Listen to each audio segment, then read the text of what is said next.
we ready? Okay. All right, settle everyone, please. Quiet on the set. Okay, let's do this.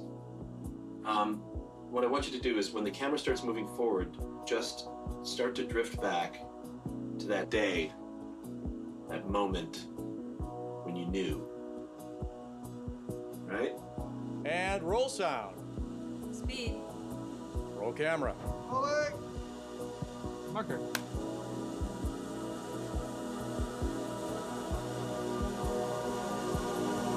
Action. I'm not in love, so don't forget it. It's just a silly phase I'm going through. And just because I call.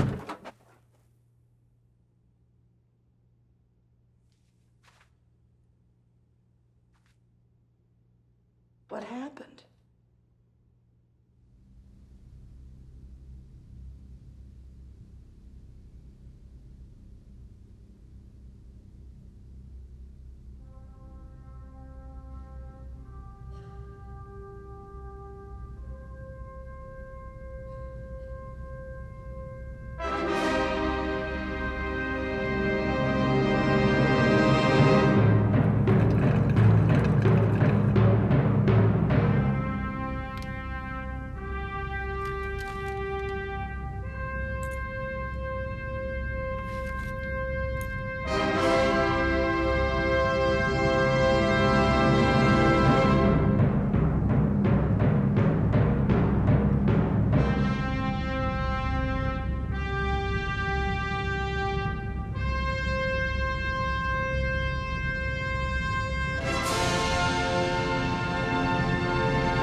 He was master of the world, and though he was not quite sure what to do next, he would think of something.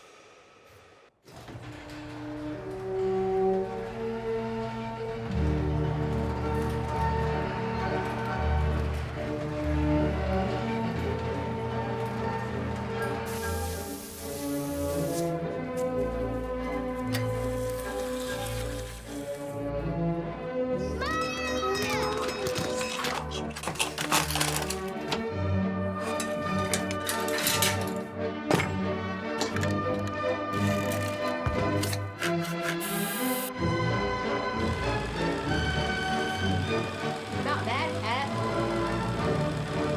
Look, it's a soldier. He's gonna throw a grenade. Cut. Action. Patrick Reed Johnson!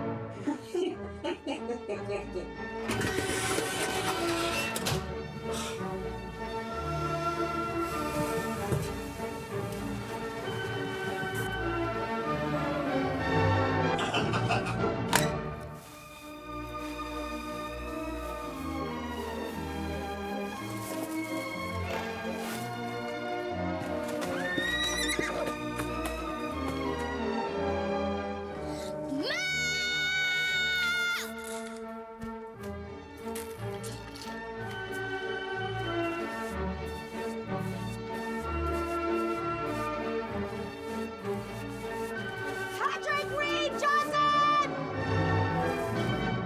What did you even need it to be a zebra for anyway? It's for one of my films. You don't understand. You're not a filmmaker. I'm trying real hard to understand you. On the good news front, he did promise the horse would be brown again by dinner.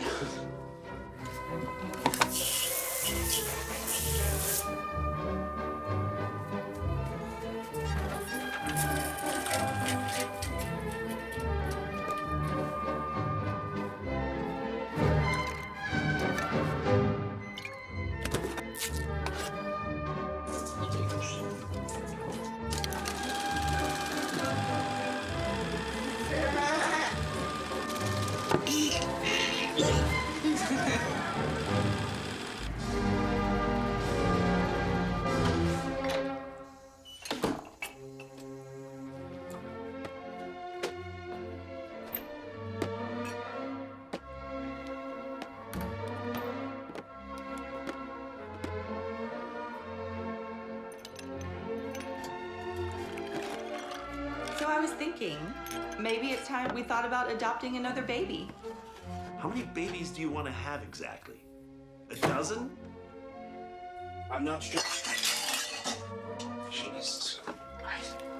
Editing is when you see something in your story that you don't like, and you just take it out.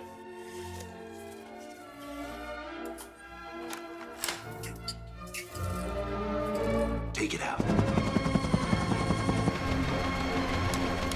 Cut.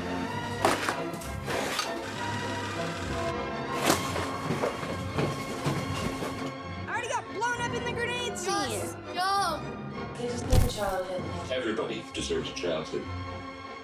I'm not sure it's the childhood they think they deserve.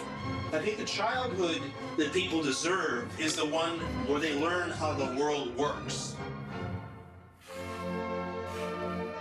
I haven't always been wise or done what's right.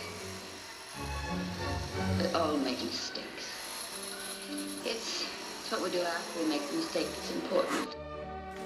I don't think we learn how the world works at the movies. When is the time? When is he gonna learn?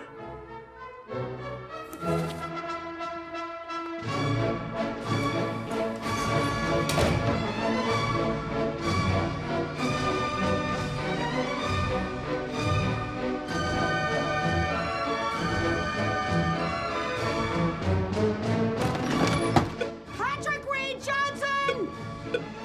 Where's your brother? Mom! Help! Me! Patrick!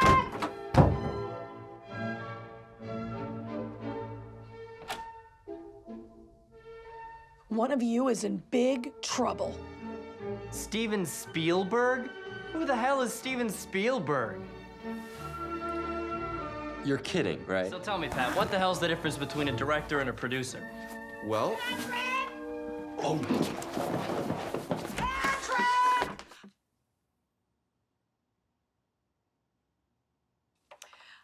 know where you're hiding, but I'm going to Gungler's in 15 minutes, and if you want me to pick up any more film, you better clean up this shark attack mess before I go.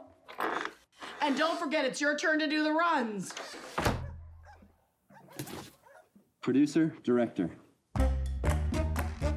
Anyway, in Steven Spielberg's first movie, Duel, this guy's being chased by this old diesel fuel truck he cut off on the highway. And this truck is like, you know, the unstoppable ghost truck from hell. A truck that's been on the highway since the beginning of time and always will be. And every time this guy thinks he's gotten away from the thing, wham! It's right there behind him. Or, in the case of this one shot, in front of him, waiting. And the way Steven Spielberg shoots it, he doesn't just have a dorky close-up of the guy going, whoa, to his POV of the truck in the road, to another shot of the guy reacting. Oh, of course not. No. Spielberg has this car racing up the highway in a long shot, and suddenly the car slams on its brakes, and wham! The camera pulls back to reveal the underside of this dark, oily, smelly, rumbling, smoldering, mechanical monster waiting for him. Could you get Hooper's torso? So the car hitting its brakes is the reaction shot. The squeal of the car's tires is the main character's scream of terror. I still don't get how you think you can get away with making a Jaws 2. I mean, at the end of Jaws 1, the shark's nothing but red mist and bone meal. No. Not if it's like the shark in Duel. Not if it's a shark that's been swimming the ocean since the beginning of time and always will be. The primordial carnivore instinct made manifest by its insatiable desire to feed. What the hell are you talking about? The pool filter will get the rest, huh? And what happened to the other 6 films we started? We're a movie studio, Bill. If we're gonna make it, we need to work on as many movies as we can. Or maybe we could just finish one. Requiem for the Planet of the Apes is almost finished. Almost finished? You've been working on it since you were 12 years old. Well, I want it to be perfect. Well, Pat. It's already got a bunch of other 12-year-olds running around a cornfield in bad rubber monkey masks chasing you in a loincloth pretending to be Charlton Heston. What could be more perfect than that? Are you ever gonna start taking this stuff seriously? Hell no! Why not? Because I don't think that making little Super 8 movies in Pat Johnson's backyard is my ticket to Hollywood. Then why do you keep showing up to help? Because I feel sorry for you, Pat. Why? Bat! That wasn't a shotgun! It's my stupid brother Bat!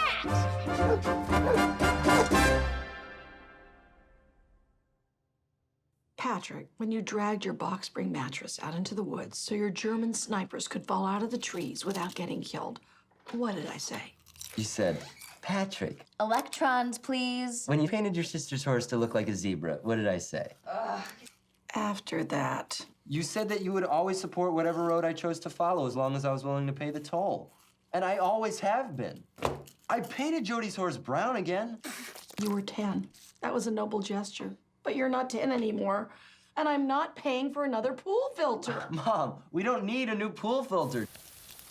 Why is it that every time I blow the circuit breakers in this house, you panic? That's what circuit breakers are for blowing, to keep things from breaking when you push them too far. That's exactly my point. You're pushing things too far.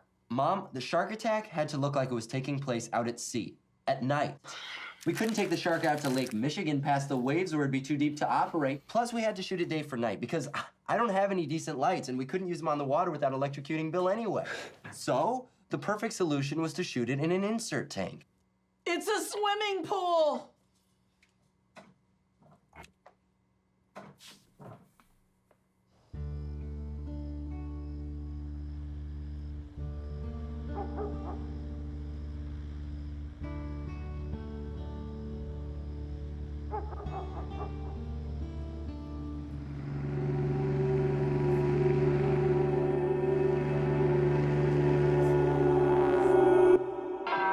Playing the best music, WLS.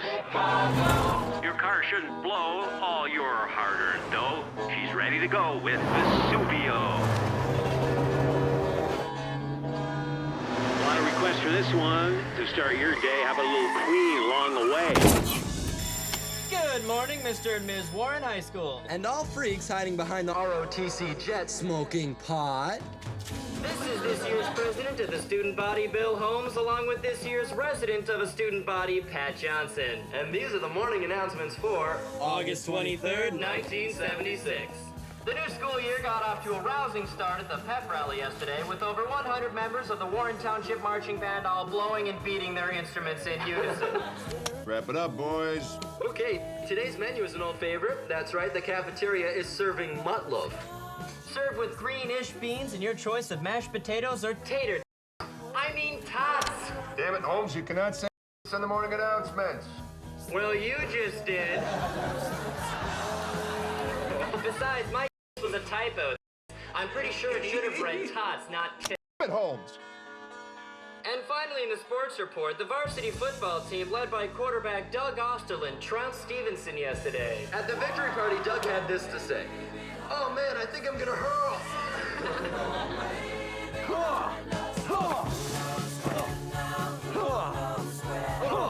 What are you idiots doing? Practicing our pickup routine for parties.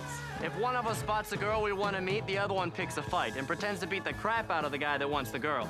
Then the girl comes over and makes sure the guy who got beat up is all right, and gets him some ice and offers to drive him to the hospital and... Finds out he's a lying, cheating ass and hits him with a shovel. Oh.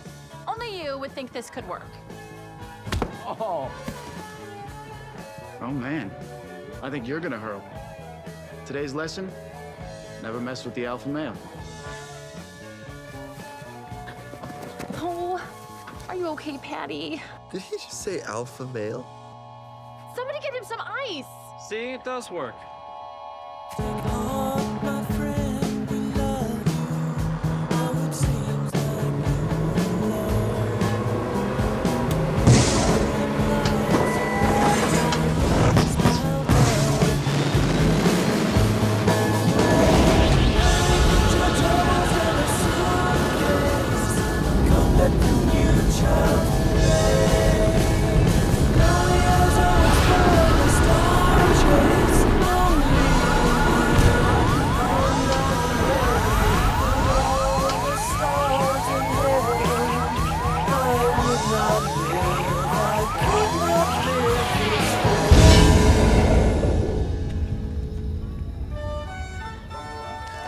I'm the amazing Alfredo, ladies and gentlemen. I'll guess your age, your weight, your month of birth. Who's next?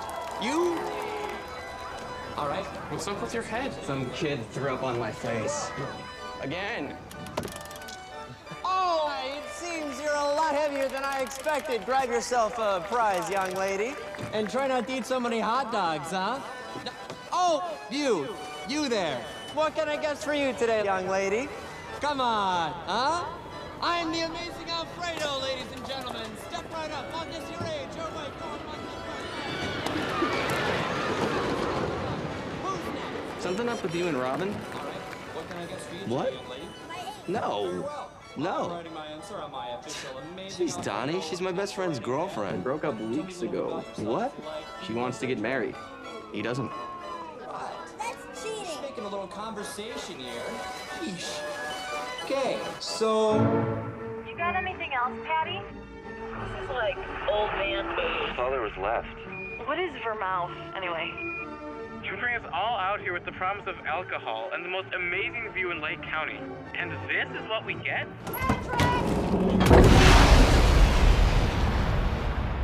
More booze, Pat. Go buy some. With what? This is Pat. Every dollar he makes shoveling goes towards building spaceships for his latest epic. Get a real job, Pat. Well, I'll like you better if you keep giving us more booze. I'll like you better if you get under this blanket and keep me warm.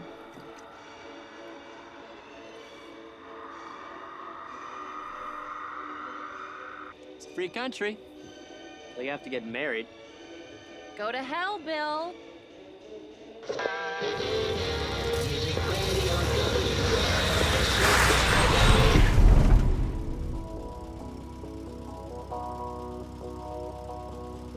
What? Nothing.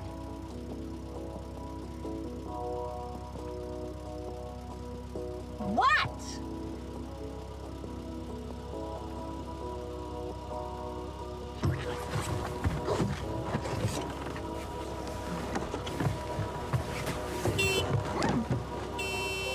Patrick.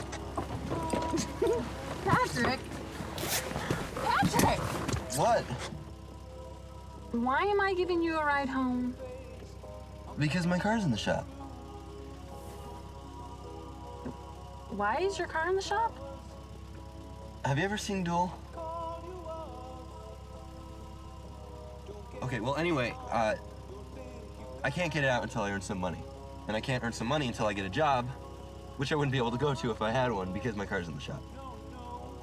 Why don't you come work at Games? I don't think I should work in games if, you know, you and I are... You and I aren't. because of Bill. No! Not because of Bill. I don't give one damn about Bill. This right now is because of Bill and his journey to the center of Debbie What's-Her-Pants. Okay, well, if you guys are broken up for good, then why not?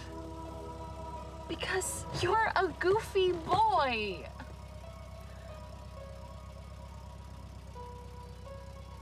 But mostly because you're leaving.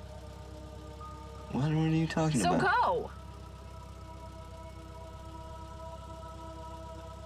go. Okay.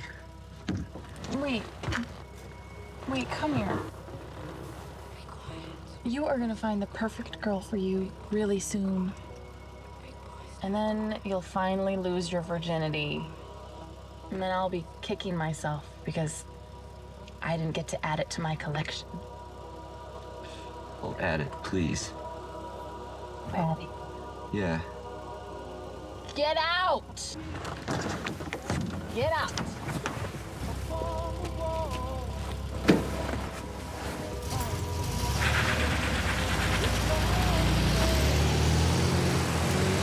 I'd marry you!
Guys.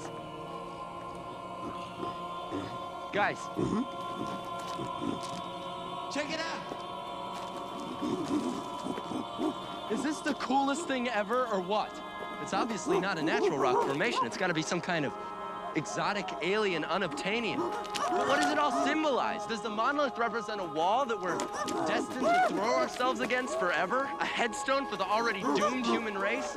Or is it a doorway to the infinite potential afforded by a boundless universe? There's only one way to find out. We have to touch it. Don't be afraid. This is our big moment. Just think, somewhere beyond the far corners of the mind's eye, powerful beings beyond our ken are watching. For all we know, Douglas Trumbull himself could be watching us, waiting for us to walk through this quantum mechanical door. So come on, fellow hominids, gather round, walk right up, walk upright, and touch the monolith.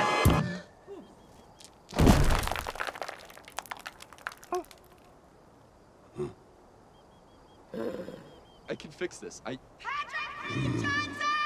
Oh, no. What? Where's your dresser?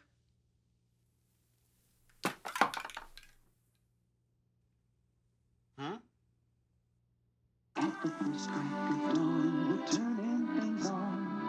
Are there schools around that teach you how to be a producer? Director. Okay, are there director schools where you could learn how to really do this without painting everything we own flat black? The only good ones are in New York and California, and they cost way more than we could ever afford. Well, didn't anyone ever become a director who didn't go to film school? Douglas Trumbull. Well, how did he do it? Well, he was the visual effects supervisor for 2001: A Space Odyssey, and he was so good at his job that when he went to Universal Studios and said that he could do his first film, Silent Running, for $1 million, they actually believed him. And then he actually did it. And now he's a director. So to become a director, you have to become a visual effects person first? No, but it's one way. And it's a way I might have a chance at. If I could go to LA and maybe just talk to him, meet him for a few minutes, maybe show him one of my films or some of my models, maybe he'd understand what I'm trying to do. Maybe I could work for him, just gluing model parts onto a spaceship for his next movie. So why don't you call him? Okay, clean this oily dirt and cold Well, on the phone? No, just stand in the backyard and shout west. Yes, on the phone. Well, first of all, I don't have his number. Well, did you look for it? It's probably top secret. Yeah, to keep dorks like him from calling up all the time wanting to meet him. Oh, I think he'd be flattered to know that people are trying to meet him. Not if he wants to get any real movie work done. Hey, my movies are real. Yeah, real bad. I know. Why don't you offer to answer his phone for him? That way you could meet him and stop the competition from meeting him. Yeah, okay. All right, fine. Don't act like your father. Don't say you're gonna try and then chicken out. I won't. But if I can't find it, which I probably won't be able to... Dare to dream, Douglas Trumbull. Then what? Then I'll stand in the backyard and shout west. That might work.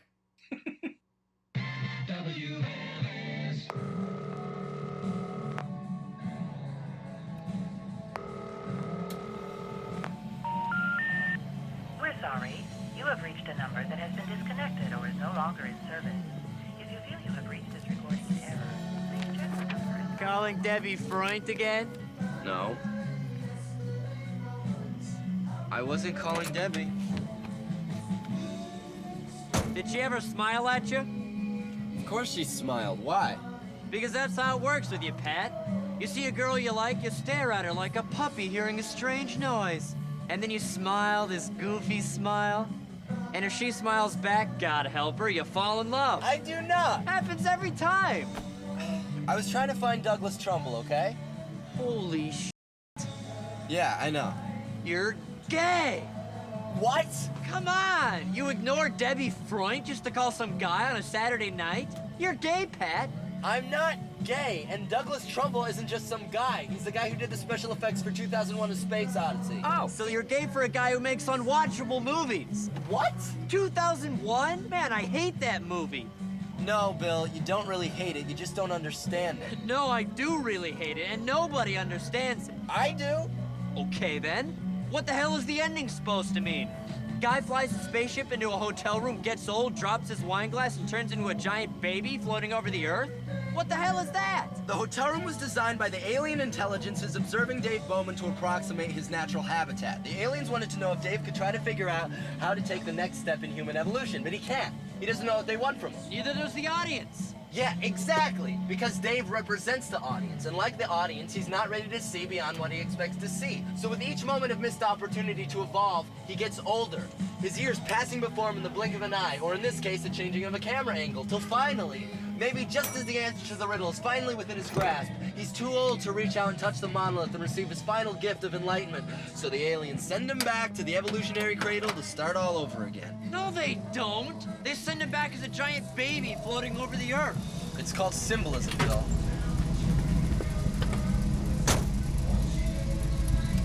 Pat! What the hell does a giant baby floating over the Earth symbolize?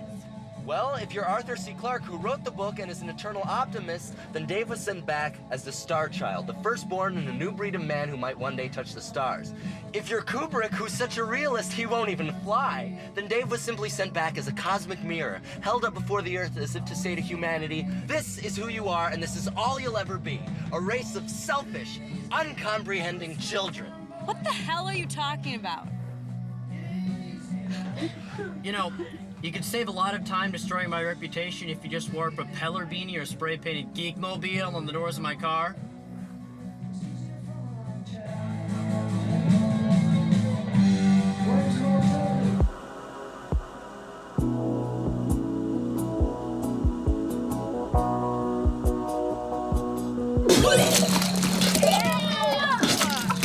God, they're so gross!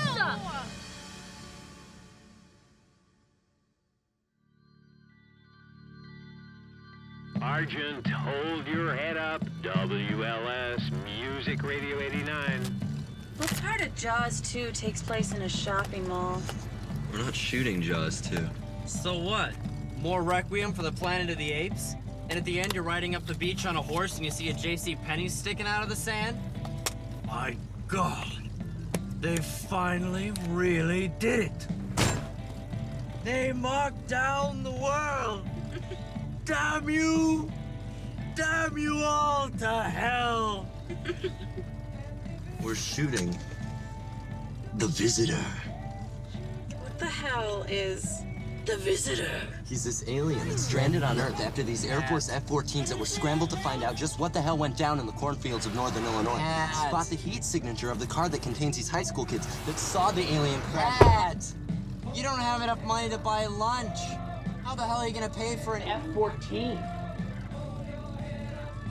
Can you let me out of this thing? It's hot as hell in here. Yes? Anyway, for a time, the Visitor believed he might just be able to fit in on this planet. But now, something is changing inside him. And in this scene, he's finally decided it's not worth living if he can't live as the alien being he really is. Hi, Pat. So he decides to reveal his true self to the people he's lived with all these years.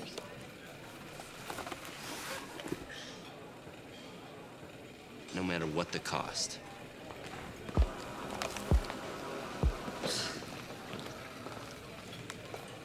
Fine.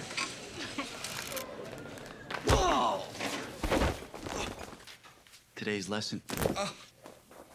Never pretend to be part of something you're not.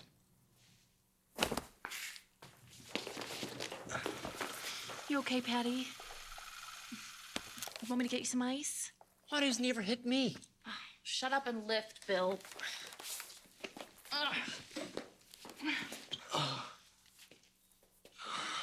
It's fine. He's used to it.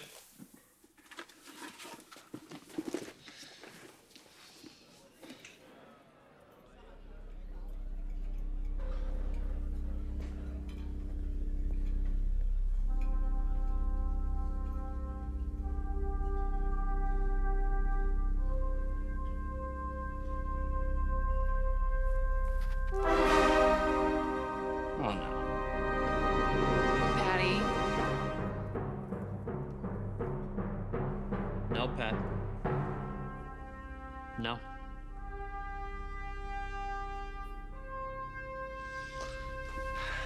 Definitely no.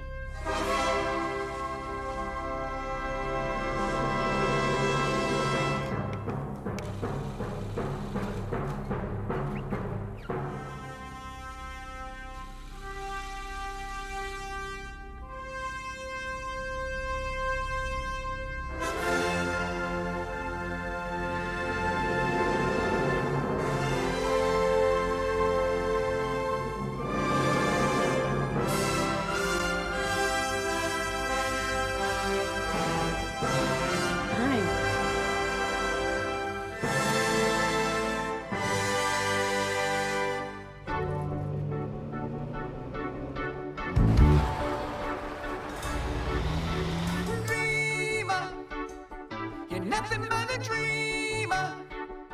Well, can you put your hands in your head? Oh no, I said dreamer.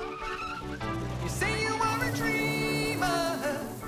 Well, can you put your hands in your head? Oh no. You like dog? I said Yeah, I got about 43 at home. Linda, would you please do something with that yapping We mutt? just got one good one.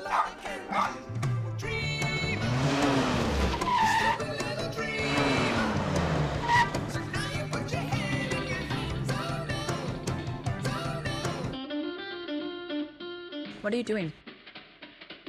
Oh, I'm just trying to find the exact acoustical center of the theater. Focus.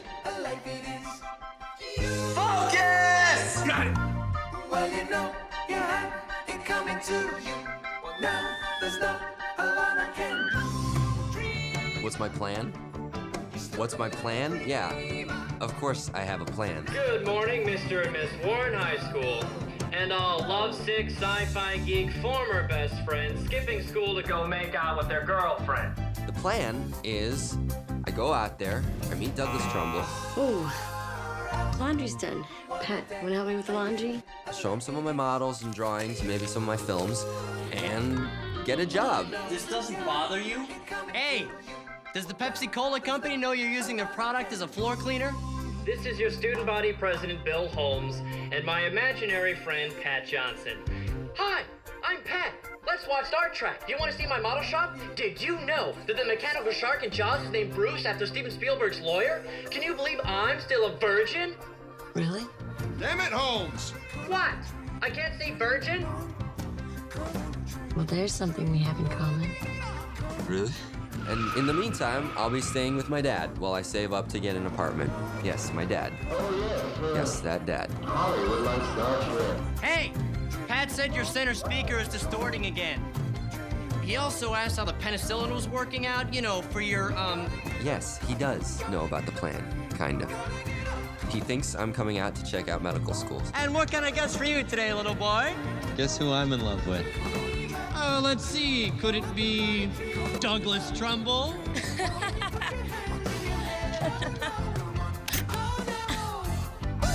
Get off my stage. What about Linda? Of course she knows the plan. We planned the plan together.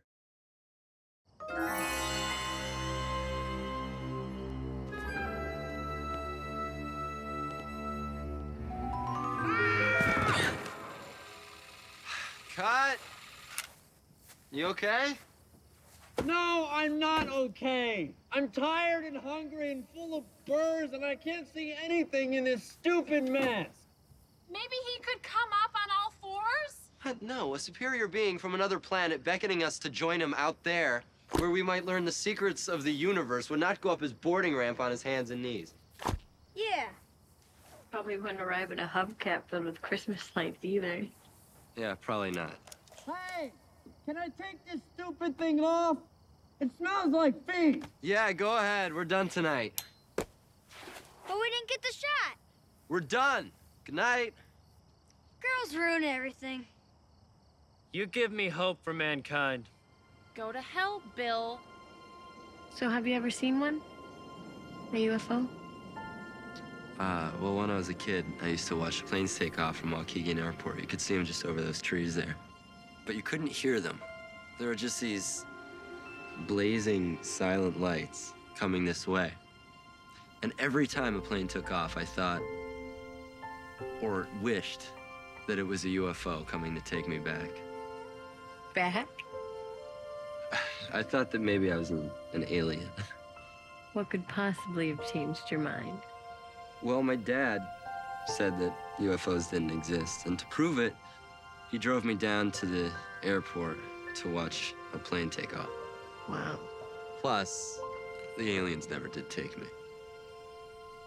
So, where do your alien relatives come from? A distant star system, Yeah, what's it called? Hollywood. Sounds like you need to go there then. Not without you. I never thought I'd find anyone who understood me, who'd accept me for who I really am. And then there you were, reading 2001: A Space Odyssey, and it was like, auga. That's the first thing you noticed about me? That I was reading 2001? Yeah. It was so weird. It was like we were meant to find each other. What? Now he was master of the world, and he was not quite sure what to do next, but he would think of something. Trey? God, I love this book. Sorry. So then I figured, hey, if I skim through this, maybe I'll finally understand the movie. Well, it's really not that hard to understand when you really think about it. Or if you stay awake. Oh, don't be mad. I still love you, even if you're the only sci-fi geek in town.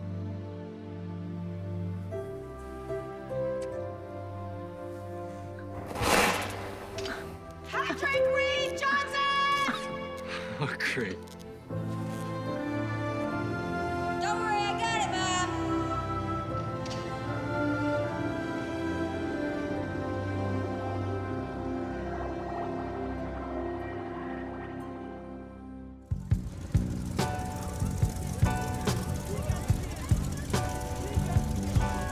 WLS Music Radio, holding on to yesterday. This is Ambrosia.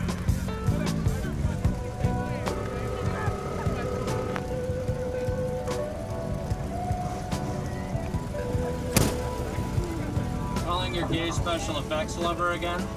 Linda, happy? Not a great conversation? No conversation. She's always working. Oh, what a tramp.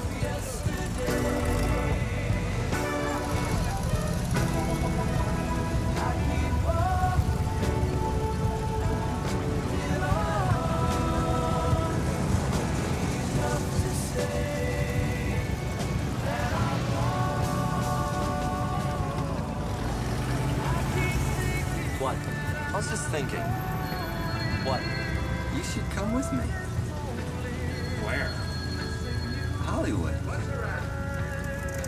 What? You're a funny guy. Billy, I got a tow. Take care of the shop till I get back. I'm also a practical guy, Pat. My name's on the sign at Buds & Sons. Your name is apparently up in lights somewhere out there. Or maybe just in the theater of your mind. Either way, I'll leave the Hollywood stuff up to you.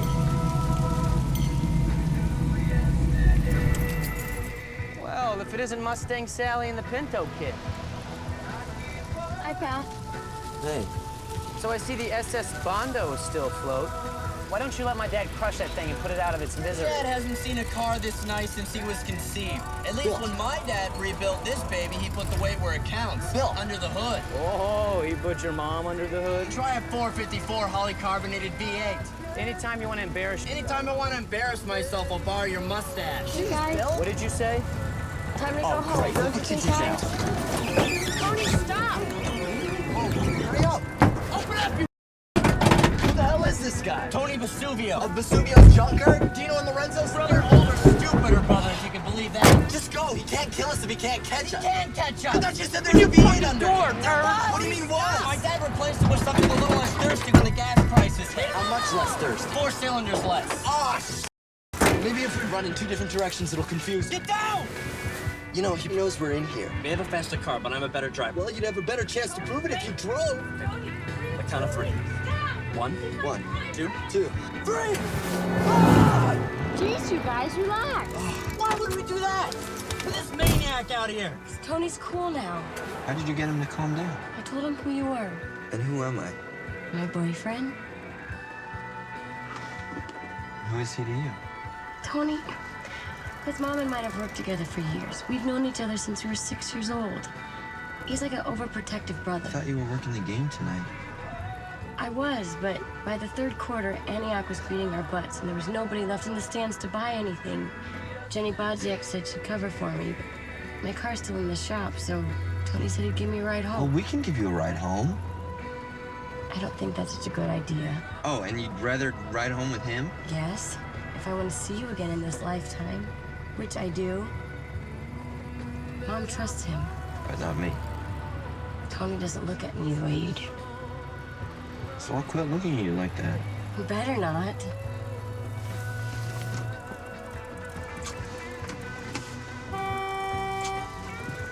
I should go. I love you. That'll help. As what? The rest of our lives, silly boy.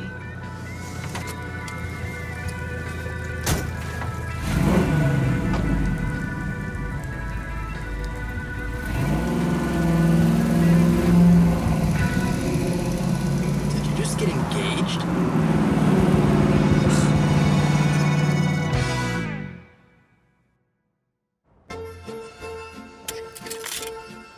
The best thing about an Airedale is it can take down a grizzly bear and still be the best playmate your child can ever have.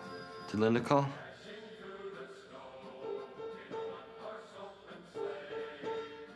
I am ready to die a horrible, agonizing death in the cold vacuum of space.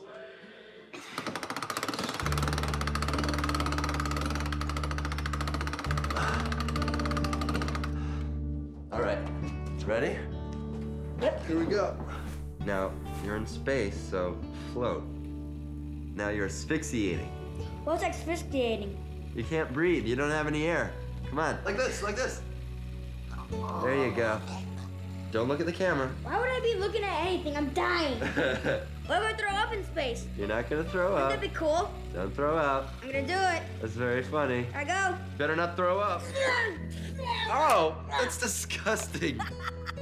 Don't do that again, okay? You got it on the lens.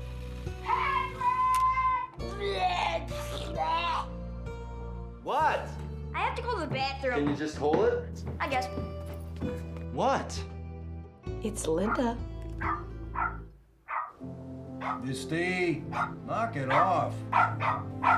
Linda, will you please do something about this damn yapping mutt? Hey, Misty time! Shut up!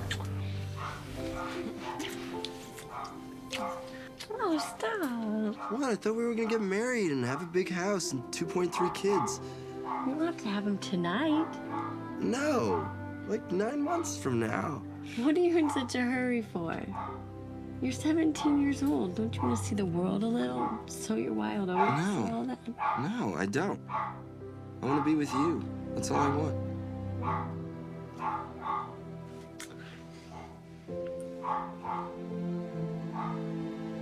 Oh, shit!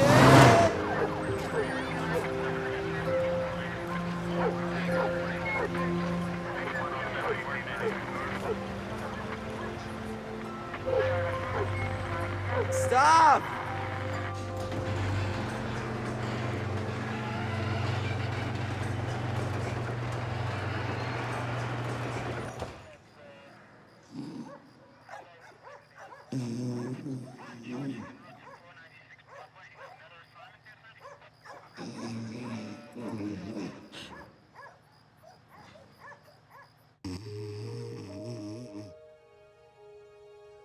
He kept asking if you got the shot. He wanted to make sure that he'd done it right. He didn't want to waste film. I feel bad enough, okay?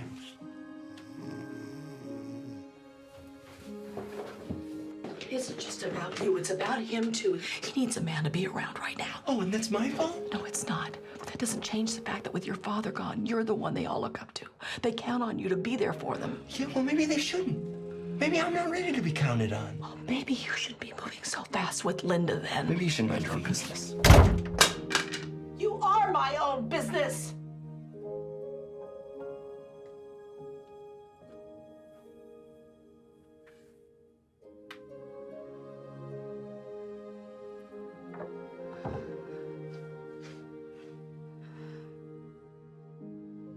I think you should graduate high school first and find out what it's like to live in the real world. This isn't the real world. This is your parents' basement.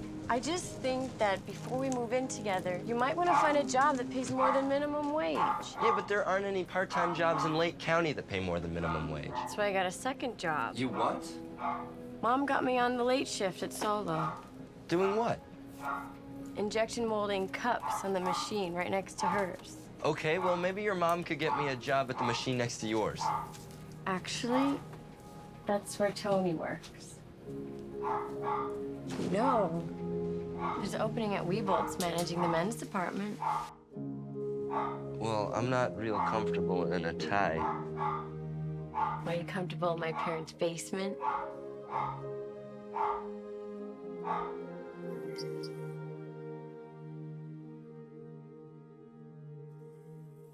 And that'll be it for this amazing Alfredo. But luckily, due to the miracle of our patented identical costume technology, you'll hardly even notice the difference as I turn things over to the amazing Alfredo. Okay, Rick's watching. Don't embarrass me. Do I ever? Oh my God. Hi. Ladies and gentlemen, permit me to introduce myself. I am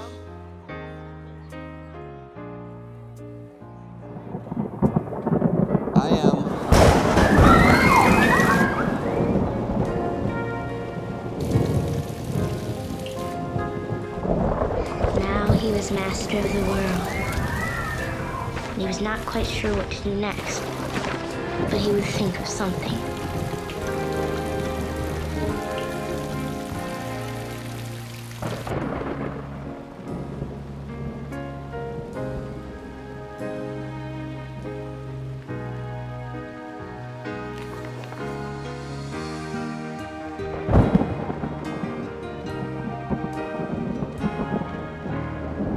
I am the amazingly wet Alfredo.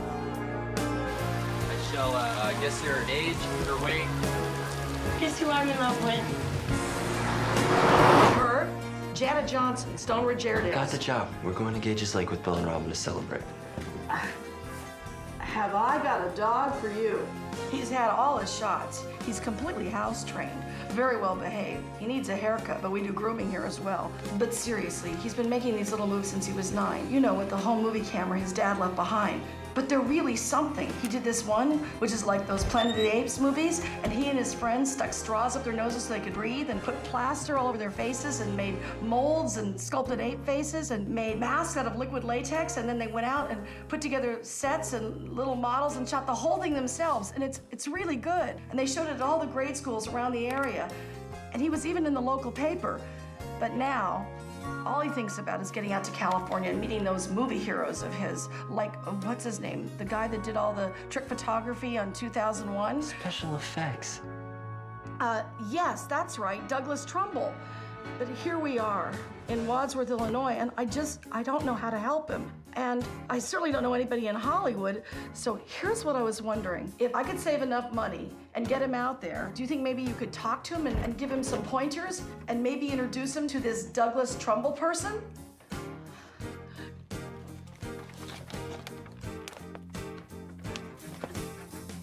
You're kidding. Of course, I know there are no guarantees. There never are. Okay, wonderful. I'll get him out on a plane this weekend. Thank you so much, Herb. Thank you so much. Bye. Hooray for Hollywood. I got you all set up in Hollywood.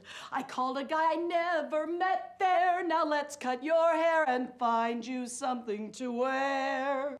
Who will pay the airfare? Hooray for credit cards. La la la la la la credit cards. Da da da da da da da da da da da da da da da.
Can I help you? I'm Pat Johnson. Hi. I'm Herb Lightman. Welcome to Hollywood. Thank you. Thank you. Oh, I'm also Malcolm Higgins.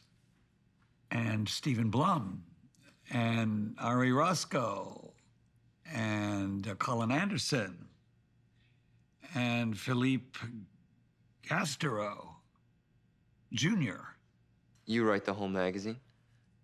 When I'm not entertaining the folks from out of town.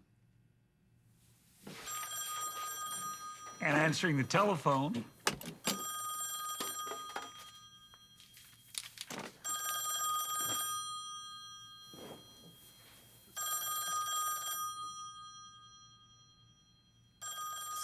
So how does one get to be the editor of American Cinematographer magazine? One sets out to become a big Hollywood director.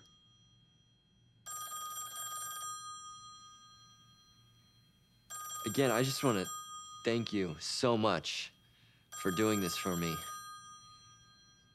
Thanks a lot. I take it that thanking people a lot in advance of their having done anything for you is a Johnson family trait. Herb Lightman. Oh, hello. Again. Yeah, he's here, hair and all. No, I'm kidding. No, it's fine. No, a haircut won't be necessary. The Incredible Hulk look is all the rage these days. Is he what? Yes, he's still wearing his tie. Oh, now, no, really, that won't be necessary. My thanks is the look in a young person's eyes when I help make their dream come true. No, really. I'm happy to help. What's that? Of course. I will. Yeah. Okay, you got it. I can do that. As soon as I get off the phone. Okay, bye. You will never guess who just called. Yeah. Sorry, She asked me to remind you to thank me for doing this. Thank you. Oh, sorry, right. Your thanks is the look in a young person's eyes when you help make their dreams come true. That's right. And you know how many times I've had the pleasure of seeing that look in a young person's eye when their dream comes true? Precisely never. Why? Because I've never done this for anyone before. Why? Because I never wanted to see the look in a young person's eyes when they realize that their dream is probably not going to come true. Why? Because Hollywood is the least conducive place on the planet Earth for anyone's dream to ever come true. So why are you doing this for me? Because your mother has huge, clanging steel balls. Because you're here anyway, and because you say thank you a lot. Shall we go? So, tell me something. Of all the people in Hollywood you could pick to meet, why Douglas Trumbull? Have you ever seen 2001: A Space Odyssey? Well, it took a while to finally get to Los Angeles, but yes, I've seen it. Did you understand the ending? Of course. Did you? Let me guess. You're a hand grenade and I just pulled the pin. The riddle is nearly within his grasp. He's too old to reach out and touch the monolith and receive his final gift of enlightenment. So they send him back to the evolutionary cradle to start all over again. Kaboom. Well, I'm Herb Lightman, if you could call him. Because I think they know him. Okay. Sure. Well, the good news is, You can go in now. thank you. What's the bad news? Bad news is that Douglas isn't here today. Did you tell him I was coming? I told him I was coming. Well, I mean, there's still probably a bunch of cool stuff to see, right? I could leave him a note. I have some pictures of my models. I could leave him my movie and my projector. I mean, it's worth a try, right? You're asking the wrong guy. It's worth a try. Okay, we have Curiosity. Roll camera.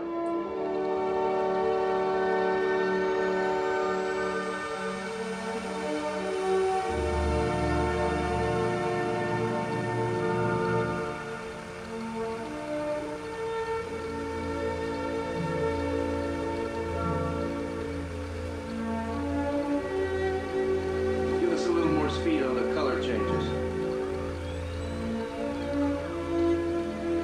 Yeah, that's it. That's it. Just pull back slowly. Start further back and push through the cloud. So what is this movie called anyway? It's called Close Encounters of the Third Kind. What does that mean? Contact. Close Encounter of the First Kind is a sighting. Close Encounter of the Second Kind is physical evidence of an encounter. Close Encounter of the Third Kind is actual contact with the aliens. It's True UFO Stories magazine, April 1974. Don't swing. You want a Pepsi? Sorry. Wait, stop. Are you? Yeah. Thank you. Oh, you're messing up the cloud. It messed up the cloud. Cut. How long do we set? 25 minutes. Great. I really think it's 4 hours. You're Steven Spielberg. Steven. Hey, Herb. Come on, let me show you guys around. How old is he? 11. Okay, let's recycle the tank and order some dinner. When I was a kid, I used to watch planes take off from the local airport. Of course, to me, they weren't airplanes, they were spaceships. Growing up on all those 50s films with flying saucers full of aliens coming down to Earth to destroy mankind. Did you tell him I was coming? Which may explain why my first real film was a little epic called Firelight, which was essentially about aliens coming down to my backyard to destroy my sisters. Where's Doug? So obviously you've come a long way from making little Super 8 movies in the backyard. Yeah, now I make big Super 8 movies in the back lot. Still, knowing what you know now about how difficult it is to really do this, I wonder what you would say to the 17-year-old kid in the backyard who thinks he's got it all figured out. I say, if you're so smart, what are you still doing in your backyard? But if the kid were to get up the courage to leave the backyard and show up on your doorstep looking for help. I'd say get your own Douglas Trumbull, if you could find him. Speaking of which, could we talk for just a bit about exactly what Douglas and his team are doing for you here? I knew I wanted to show flying saucers in a way that they'd never been shown before. Close Encounters is a very effects-heavy film, a real alien. His name is Douglas Trumbull. He worked on a little film called 2001: A Space Odyssey. By projecting the sketches, we created forced perspective plan views from which Greg Jean and his model crew created miniature landscapes with an amazing sense of distance and very little actual space. The paintings based on rough sketches, and then Doug and Vilmos and I work out the color scheme. Who's Vilmos? The DP. The director of photography. I know. The worry was that the stars would become diffuse blobs instead of crystal points of light. So Richard Urasich came with the idea of burning the star fields directly in the inner positive, which meant doing a latent image pass through the optical printer and bypacking the star field element with the original unprocessed printing.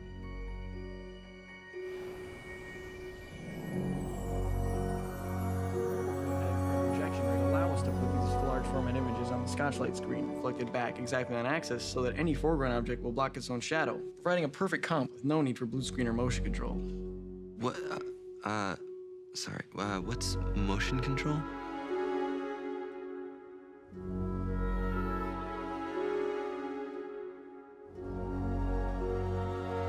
So I told the guys in the studio that I needed 5 airplanes. They tried to give me 3. I told them, you can't make a circle with 3 airplanes. You can make a triangle with 3, you can make a square with 4, but if you're gonna make a circle, you're gonna need at least 5 airplanes.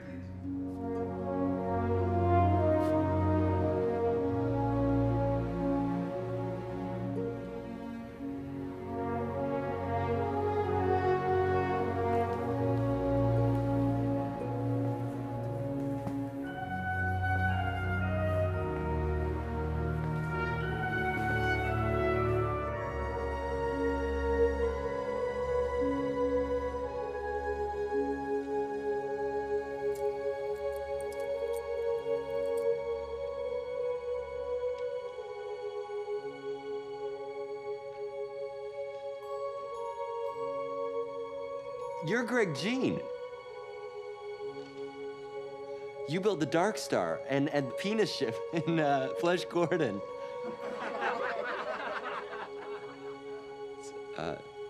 Starlog magazine. Security! Relax. We don't really have security. Obviously. You got me. Looking for Doug? Yeah, how did you know? Everybody's Because looking. you had an audience with Steven Spielberg and you ended up in his model shop? I got lost. I know you did. So here you are at the intersection of fantasy and reality. Just as far from Douglas Trumbull as you were back in Wadsworth, Illinois, population 750.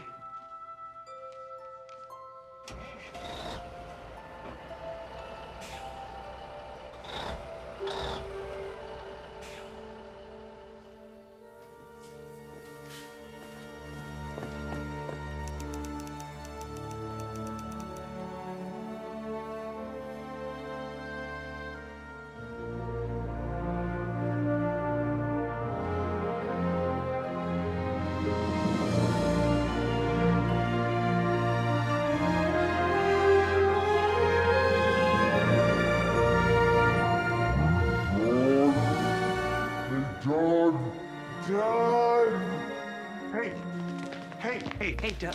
Hey, Herb. Sorry, about 12 million things came up.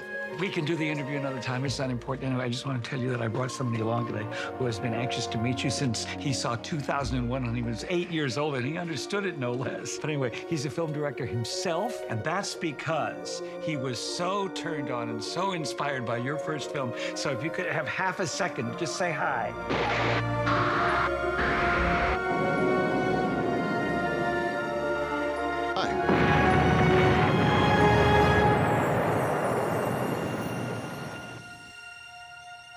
Nice meeting you.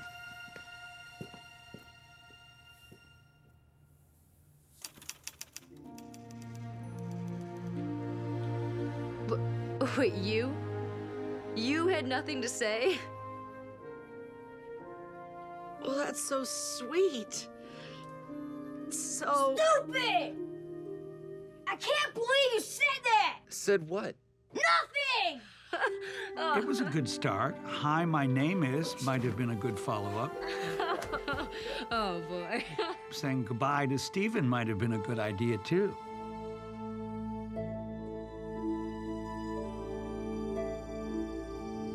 And that's it? After all this crazy hoping and trying and dreaming and nearly killing me making dumb movies in your backyard, that's all you got from your one chance at Hollywood? Well, there was one other little thing.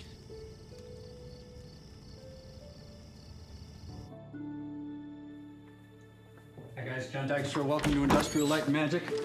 As you can see from the poster, we're a little behind schedule, which means we're all a little over-caffeinated here, so please keep your hands and feet inside the ride at all times, no flash photography. Most importantly, remember to forget every single thing you see here, except for the cool stuff. The surface of the Death Star, a small artificial moon that goes around blowing up other planets, so we had to make a lot of it, so we made wood patterns and took molds off them with this Dow Corning Silastic liquid rubber, which is normally used to seal basements against flooding. Inject the molds with expandable urethane foam, like the stuff they squirt in the walls of houses for insulation. Whammo, repeatable lightweight modular sections. They're really easy to throw around. Those are X-Wings, part of a small fleet of battleships used by the Rebel Alliance to fight the Empire. There's the escape capsules right over here. And over here we've got the Millennium Falcon. Belongs to a space pirate named Han Solo and his Wookiee Chewbacca. That's the Rebel Blockade Runner right here. And we're over here we've got the Star Destroyer. And here is Luke's land speeder. Now that's Luke, his droid C-3PO, and that's Obi-Wan Kenobi. Wait, that's the Bionic Man action figure. Yeah, don't tell anybody. We're making this whole movie out of things you can find lying around your garage. Over here we have our breakaway models. They're made from a brittle resin, which explodes really nicely. Go ahead, break it. No. Here, check it out. No. What are you doing? Cool, huh? I can fix this. Now, understand, a lot of the blue screens still aren't composited. There's no music or sound effects yet. It's still got footage from World War II and stuff from Dam Busters and 633 Squadron standing in for the dogfight scenes. This is our screening room.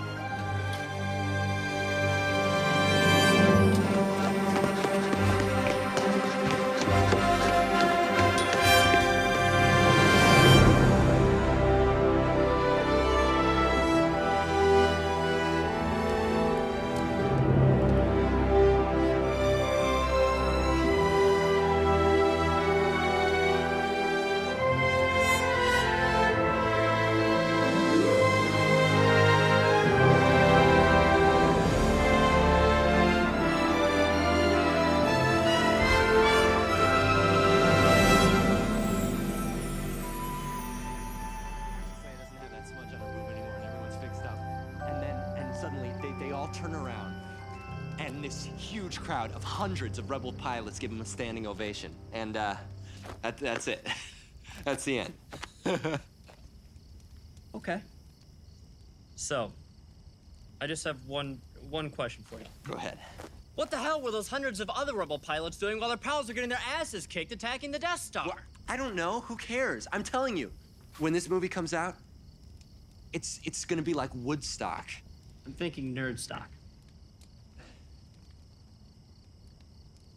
When and where does this thing come out? May 25th. And theaters everywhere! You really met Steven Spielberg? Yeah, I really did. Did you show him your Planet of the Apes movie? No. Good. Oh man, we have to go opening night. We have to. Why? Go see this movie again when it comes out. See it opening day, first show. If it doesn't make you jump in your car and drive like hell to get back out here, then maybe I'm wrong about you. But I don't think I am. Hi.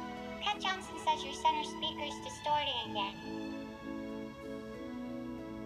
Okay, bye. Come on, Do it. No, I'm eating popcorn. The butter ought to make it easier. What are you guys talking about? Robin can stick her entire fist in her mouth. Don't ask her to prove it, though, even with something smaller. I could put my entire fist in your mouth. Now Welcome we're to the starting Genesee something. Theater. Okay. Shh. Please refrain from talking during Pat, the there's feature no one else in presentation. the theater. This might be it, Bill. What? You say that every time. And every time we end up staring in awestruck wonder at the coming attractions to Logan's Run. Or Breaker Breaker starring Chuck Norris. I like Chuck Norris. And really, Pat, if this Space Wars thing is so great, then why hasn't there been any hoopla about It's it? Star Wars. Hoopla? You know what I think? I think you're making this whole Space Wars thing up. It's Star Wars, and why would I do that? So you had something to tell people about your trip to Hollywood other than I blew it. I didn't blow it, Bill. You met Steven Spielberg and Douglas Trumbull, and you came back. Why would you come back if you didn't blow You guys it? are having one of your fake fights. Why You're did I wasting come your back? time. I came back because I had to finish The high guy school. who directed Now Jaws. you're acting like you knew that. I Maybe told because you I'm that. too busy watching the coming attractions to space. It's Star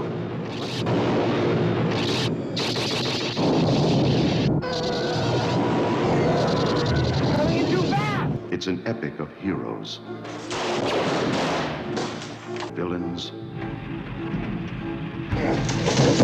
aliens from 1,000 worlds. Star Wars, 1 billion years in the making, and it's coming to your galaxy this summer.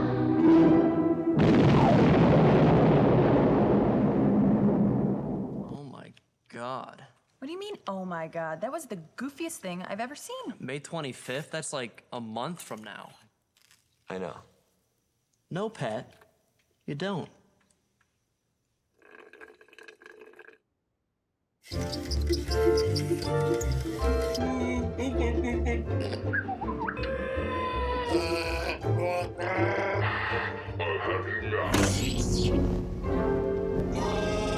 All right, like I'd waste my time on some dorky sci-fi movie. Oh, so you don't have your little Star Trek parties anymore? Shut up! You probably shouldn't see Star Wars anyway. Oh, why's that? Well, there's this thing in it called the Death Star, which could take out the Enterprise with one shot. The Enterprise has deflector shields!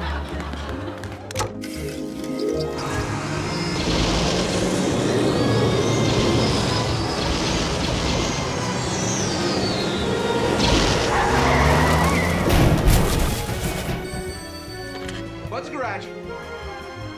Again? Bill, I'll find a way to pay for it. What? No, I don't get paid by the pile. Patrick! I'll call you back. What? Your friends are here!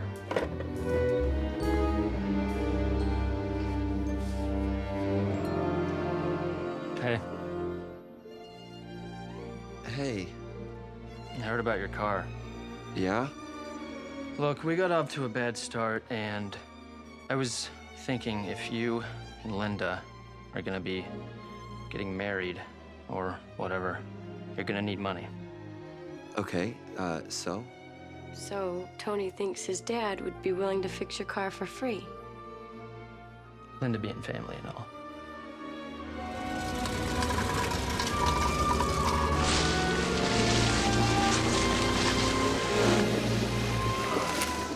Cut! Do you mind? No, I don't mind bringing in the groceries, even though it's your turn. Bill, you don't need to check the mirror with your whole head. Just glance with your eyes. I was trying to show concern. Yeah, you should be concerned. The corn's moving about 3,000 miles an hour. Excuse me? Corn's going by too fast. The corn can never go by too fast. You know what? This is stupid. What's stupid? This whole movie thing. I mean, what do you think? That one of these movies is gonna end up being seen by anyone other than you, me, and your mom? Bill. You think having a premiere at the Gurney Public Library is gonna get you noticed in Hollywood? Okay, Bill, I'm sorry I said you were corny. You're a good actor. No, I'm not. I'm terrible. But at least I know it. Well, if you know you're so terrible, why do you keep doing it? Because it used to be fun. Why do you keep doing it? Because you certainly aren't having any fun. And when you're not having fun, you are definitely not fun. I do it because I'm not terrible. I'm just here. Oh, so it's here that's the problem. Here meaning all your well-meaning but talentless friends holding you back, right? No? Fine. Go to Hollywood so you can be not terrible there. See how far that gets you.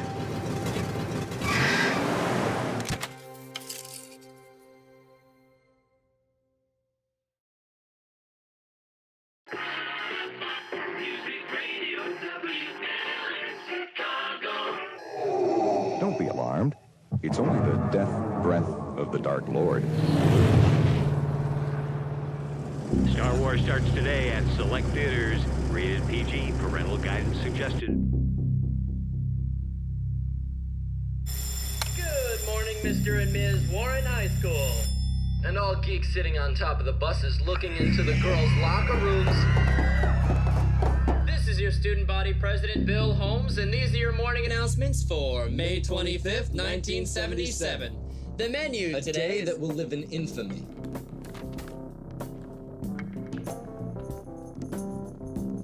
Alright kids, I'd like to send a special message to the entire Warren family. Jocks, brains, nerds, freaks, cheerleaders, devilettes, chess club members, valedictorians, thespians, lesbians. Can he say lesbians on the morning announcements? No, we cannot. Today is the last day of life as we know it on this planet. Today, a new and golden age lies upon us.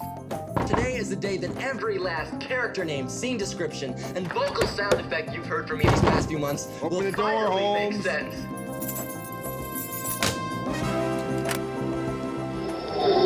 Don't be alarmed.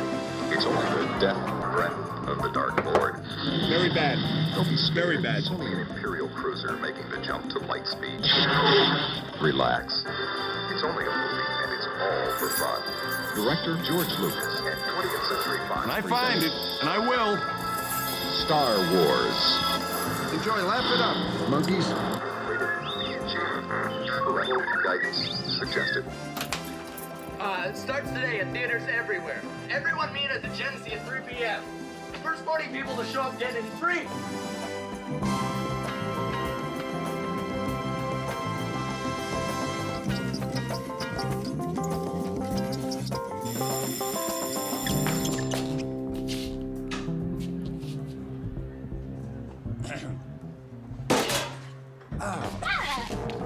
What are you doing here? Linda had a conniption fit because she had to work for me today, so Dr. Callan let her off the hook, even though I called in sick. So where's Linda? She went to the mall. She said she had to buy something nice to wear for a big event. Yes! Is that your brother? Genesee Theater, 3 p.m. Come on. No. We gotta go, guys. Star Wars. Never mind. Come on, guys, we gotta go. Star Wars. 3 p.m. Where's Bill? He's hiding in his car. Hey guys, don't forget, there's a party at my house tonight, 6 o'clock. Ah, thanks, Ann. That's great. Drive, Bill. Just drive. I'll need your park ID. Can you do that? Uh-huh. Do you realize what you just did? Yeah, I got my severance pay, which is more than I would have gotten if I worked for another month, which means I can now pay for the first 40 people to show up. Oh, shit. Now you realize what you just did. No, it's 2:14. Time flies when you're throwing your life away. No, I mean, I gotta cash this. So we'll cash it. Theater's 15 minutes that way. My bank is 15 minutes the other way. Dad, relax. My dad will cash your check in the station. It's 5 minutes away. Sign it over to him. I'll go get the cash and meet you at the mall at 2:45. But no, it takes 15 minutes to get to the theater. We can get there in 10. That gives 5 to buy your popcorn, talk the manager into selling you the poster with all the money you won't have, and still find the exact acoustical center of the theater, okay? Okay. Slow down! You're gonna get all sweaty. Girls hate that. It's not like there's gonna be a line around the block to get in. Hey! Oh, hey. Hey, What are you doing here? picking you up. But Bill's meeting us at 2:45. What? I can't go. Why not? Mom needs me to take Misty to the vet. Oh, we'll take her afterwards. Tony's giving me a ride. Why? My car's in the shop. Again?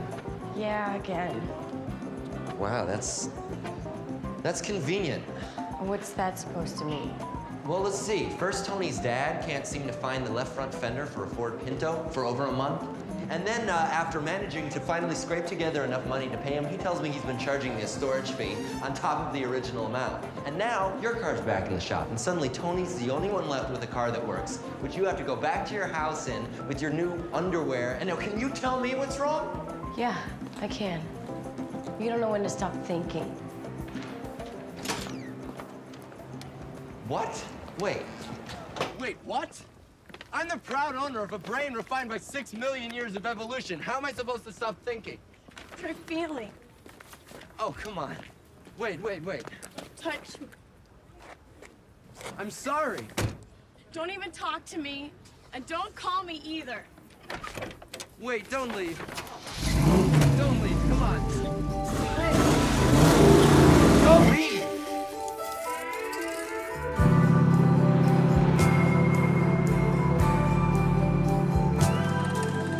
Gaze at the sky and picture a memory of days in your life.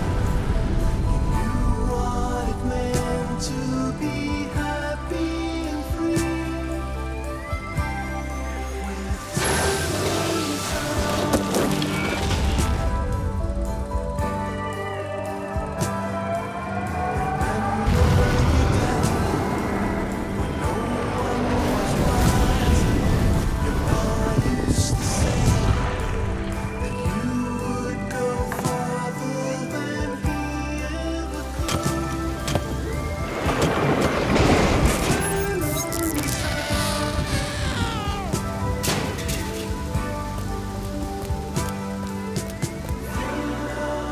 I said I'd meet you here. I didn't say I'd go to bed with you. Why would you agree to meet me in a hotel room if you were gonna go to bed with me? I can't believe you're being such a... Hey! Open this door!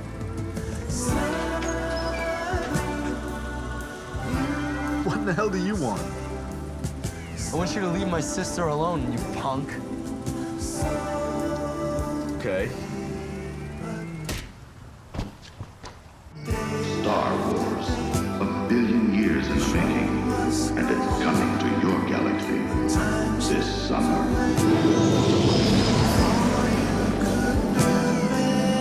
Castles in Spain. The chance had gone by. Hey! She's ready to go. Well, you got the dough. No one to say it to. Nothing has changed.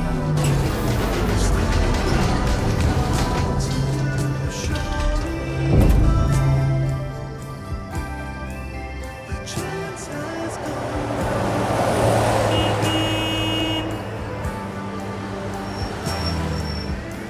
So, did you see it? No, I thought you were gonna be first in line. things got messed up. What happened? Dodgeball accident. Then I missed the bus, and next thing I know, it starts raining, and Jody saw me walking home. Should have run it over. What's wrong with her? She's 16. She's a girl. Plus, she hates me. She doesn't hate you. I do so. If she hated you, why would she drive you home? So she could enjoy not driving me to the theater? Can I borrow the van? Eric took her down to O'Hare. What for?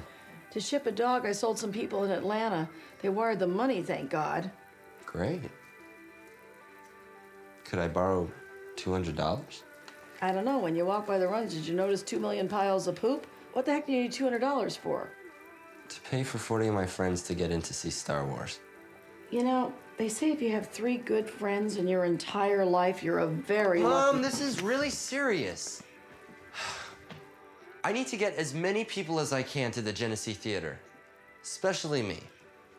Well, it stopped raining. Why don't you ride your bike down to the theater? No, I sold my bike to buy film for Requiem for the Planet of the Apes, remember? What about Eric's bike? Reshoots. Okay, what about Jody's bike? It's pink. It's here. It's got tassels. It's got wheels. It's got a lock. You can use my bike.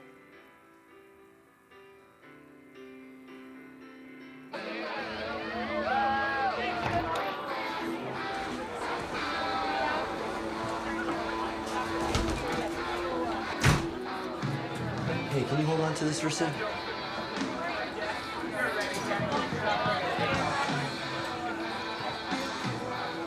Hey!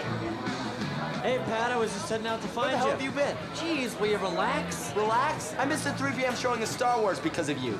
And the 5:15 and the 7:30 and the 9:45 starts in 25 minutes and it takes 20 minutes to get to the Genesee Theater. Will you calm down? It's just a damn movie. No, it's not just a damn movie. I've been waiting my whole life to see this movie. You've been waiting your whole life to get laid, too, but I don't see you yelling at Linda Augustiniak. Okay, you know what?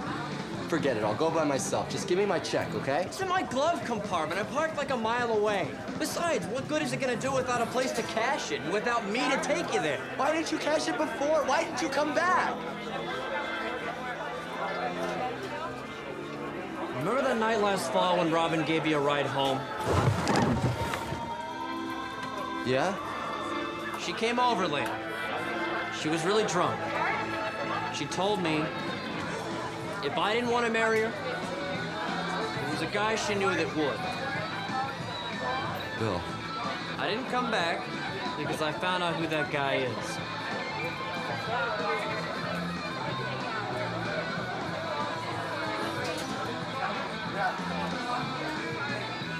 Look, just hang here for a little while. Let me try to figure this out with Robin. And I'll take you to the midnight show.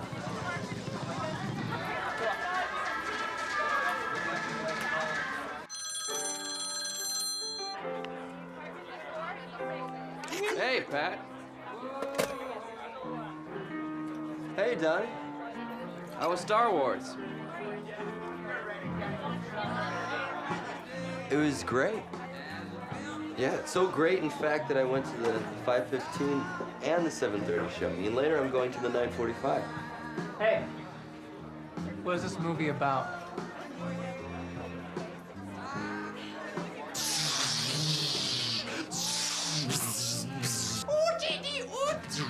What's with Johnson? And R2-D2's bouncing around going...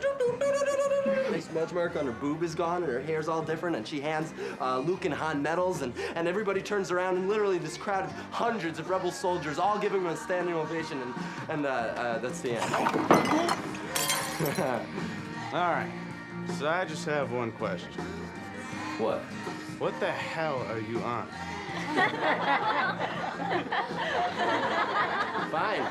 Fine, laugh it up. But in a few days, you'll all be going up to the door of the Ark and just pounding on it and screaming, "Let me in! Let me in!"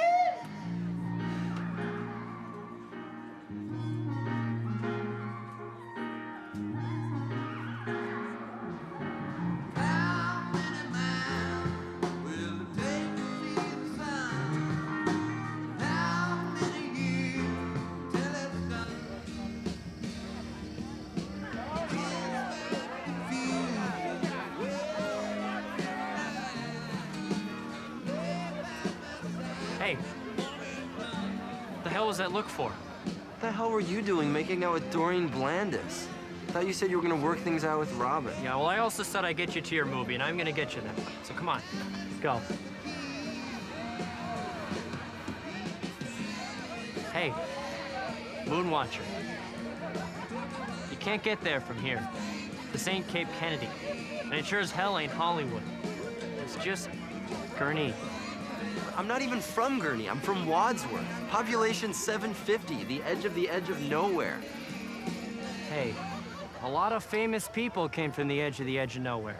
Ray Bradbury grew up in Waukegan, and Jack Benny. And Marlon Brando went to high school right over in Libertyville. Yeah, and where are they now? Ray Bradbury? California. Jack Benny? California. Marlon Brando? Tahiti! Woohoo! Woohoo! Yeah! What, is this how you want to live? What? In a big house with a bunch of people having fun? Sure. Yeah, but what are you gonna do? What are you gonna be? What do you want from the one shot that you get at living? I don't know. Money, a big house, a wife, and 2.3 kids? I have no idea. Oh, bullshit! You want to make people laugh. That's what you want. That's who you are. Okay, Pat. Let's do our fight thing. Ready? No. Ready? Now! You want to be an actor or comedian. No, I don't. That's what you want me to be. So you can feel like you're not the only one chasing after an impossible dream. React! Ugh. But you're lying. That's all you've ever wanted. But you're too afraid of failing to try. Oh! You hit me on the forehead, man. I didn't hit you. Yeah, you did. I did. Oh, so you act like you don't care. Oh! Shut up and fight. Come on. You go along with the rest of the herd. That needs to believe that being intelligent and having hopes and dreams is for nerds or geeks or dorks. But inside, you know it isn't. Come on. Cut it off, man. What do you care what I do, huh? What are you still hanging around for? Just go. I do this all the time. What are you waiting for? I'm waiting for you. Why? You don't need me to drive you to California. You don't even need me to drive you to the Genesee Theater. Shit, Pat, you could have walked there and back 5 times today. I'm not the one who's afraid here. It's you, man. You're afraid you're gonna go see this movie and everything will be the same. He'll still be Pat Johnson making his little movies in his backyard. They're not little.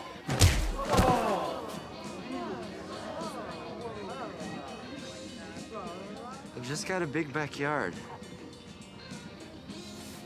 Pretty good right hook, too. Orson Welles. What? Orson Welles.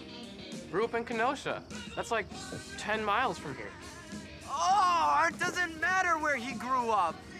Okay, what matters is that he's not sitting around some house full of people who don't care about anything but getting stoned so they can forget about the fact that they're gonna spend the rest of their lives wondering why the hell they're still here. I mean, really, somebody, anybody, do something new. Do something interesting.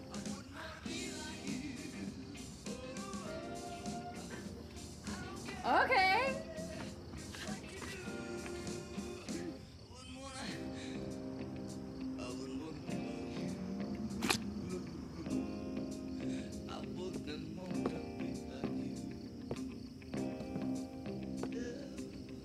Oh, man! Marry me!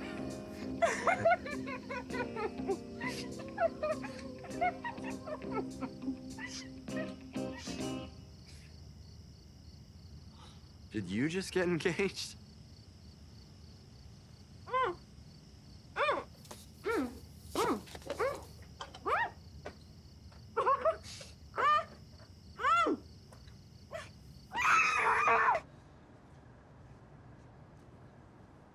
What time is it?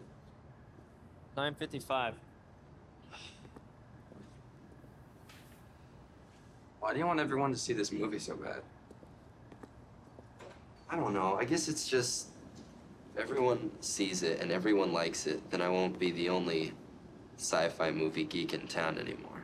Pat, if every person in town loved this movie, you'd still be alone. Because to everybody else, movies are something to do when you're tired of real life.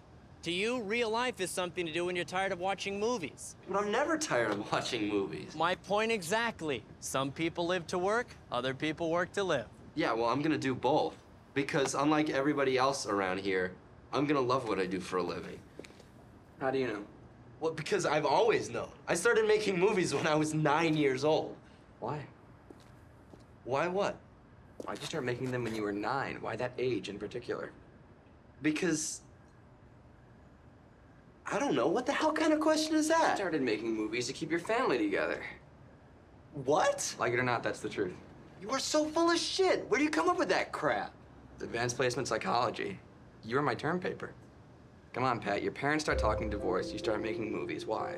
Because I like to. You did it to get their attention. So they'd have something else to think about, like you had something other than them that made you happy. You figured if they saw they were losing you, maybe they stopped fighting.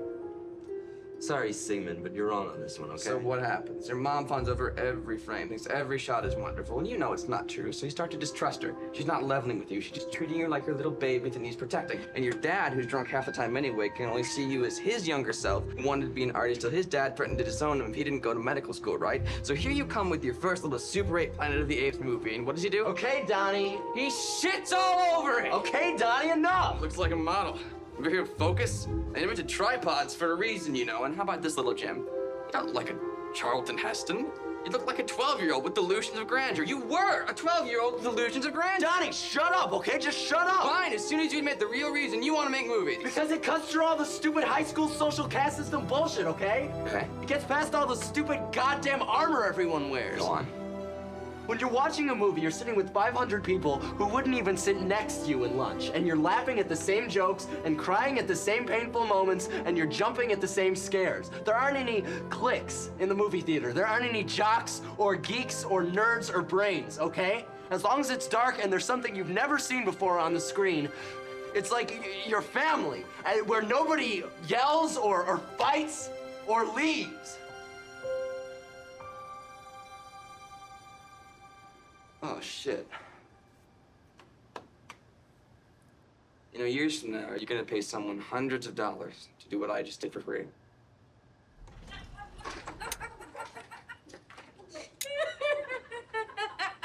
Congratulations, it's a fist. You got her hand out? Oh, no problem with that. Doctor gave her a little muscle relaxant.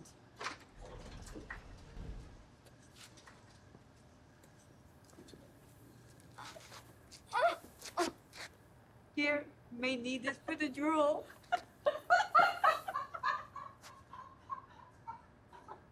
What? Come on, I'll take you home. Wait, what about Star Wars? Ah! It's dark in the theater. Music Radio WLS Chicago.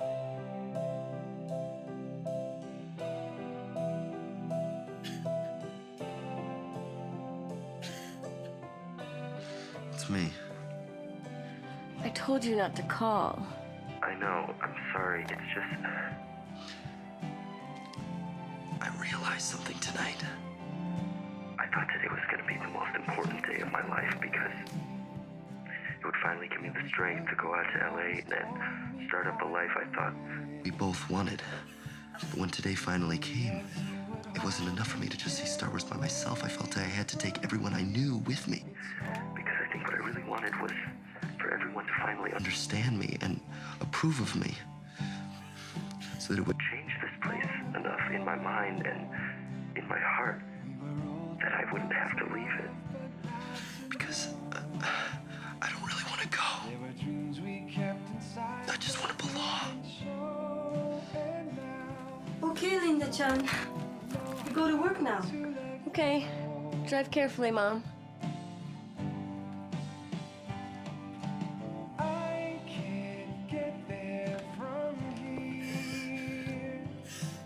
Pat, you've been waiting a really long time for this night. And maybe I didn't seem as interested as you sometimes. But I really did want to be with you. The first time. And I really want to be with you. Okay, then. Come and get me. Touch the sky. If you don't when you grow old, you'll wonder why.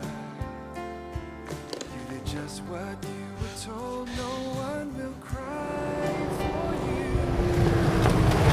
All you do is long to fly. I can see. Beam me up, Jenny! Falling, let it be. Listen to the voices calling out to all who You ready? hear. Don't let your fear push life aside.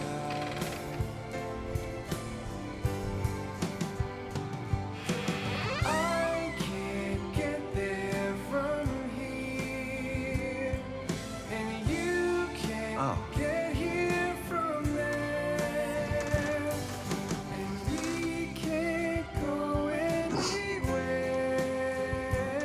Why the long face? Sorry, I'm sorry. I can't help it. Making jokes. It's what I do.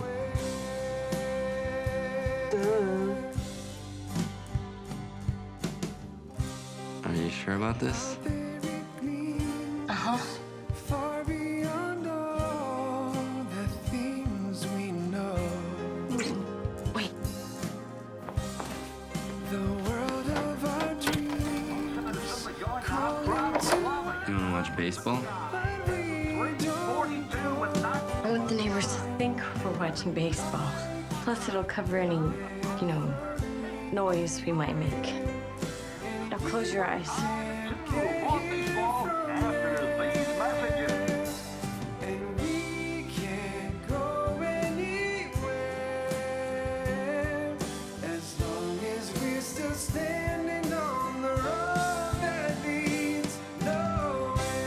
was a kid, they used to show these short films before the feature called serials, and they weren't very good. In fact, they were actually kind of terrible in a wonderful sort of way because you could almost imagine the actors suddenly turning to look out at you and saying, look, we know you can tell we made these sets out of cardboard, and we know you can see the wires holding up our spaceships.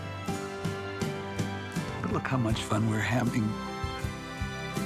And those stupid little films meant more to me than any big budget Hollywood extravaganza because they gave me hope that with a little allowance, a little ingenuity, and a little stolen time with my dad's old wind-up movie camera, I could make movies too, and I did. Boy, did I.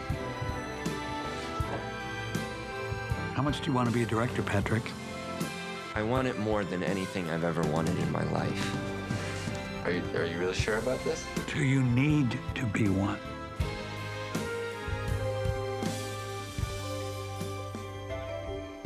If it can happen to me, it can happen to you.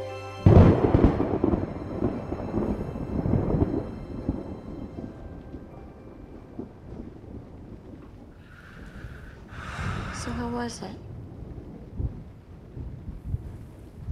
It was amazing.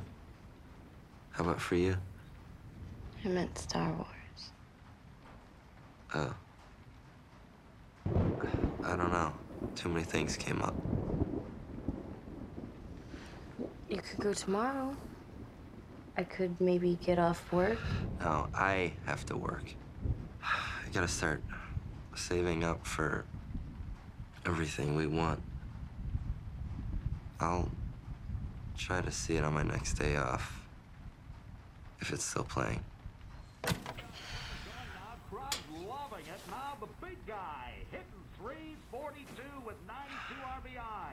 Or baseball after these messages. Hey, Pete Rose. Are you sorry we did this?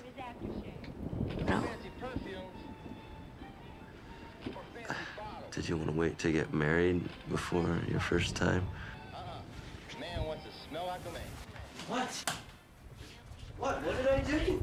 You didn't do anything. Okay. Well, then tell me what's wrong. This wasn't my first time. Oh. Well, that's okay. No, it's not. I don't care. I care. Why? Why? What does it matter what we did before we met, right? I don't have to be your first. I just have to be your best and your last. It matters. What? It matters. Because my first time was while you were in Hollywood.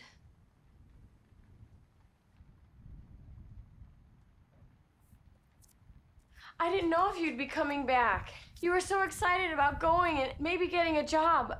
I didn't know you'd come back just for me. You were the only reason I came back, okay? You said you loved me. I do love you. Well, you have a funny way of showing it. No, this wasn't your first time either. Yeah, it was. No, it wasn't. Your first time was the day you saw the coming attractions for Star Wars. What? When it was over, I looked over at you, and you had tears in your eyes. So? So how could I ever hope to compete with that? Why Tony? Huh? What the hell is so great about him? Is it his car or his gold chains or his feeble little mustache? His zip code. What? He's here. I'm here. But he's not going anywhere. And I'm okay with that. In fact, it's what I want. To take what they say, just let it go. Just let it go. And if it hurts when they mention my name, say you don't know me. And if it helps when they say I'm to blame, say you don't know me. Just remember something. Life doesn't move at 24 frames per second. It moves a lot faster. And on this picture, you only get one roll of film. Don't tell them anything.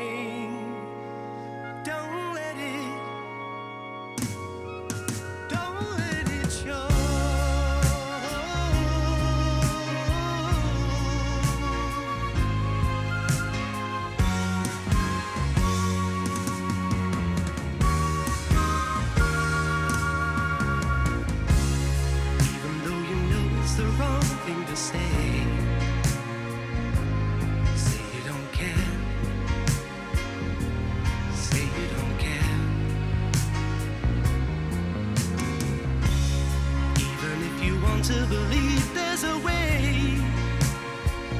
I won't be there. I won't be there. But if you smile when they mention my name, they'll never know you. And if you laugh when they say I'm to blame, they'll never own you.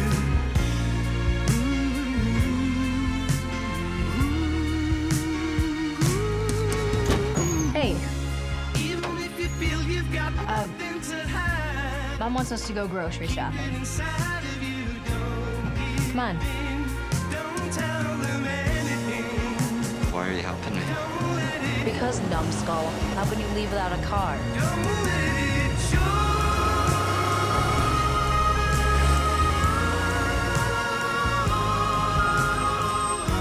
Bye.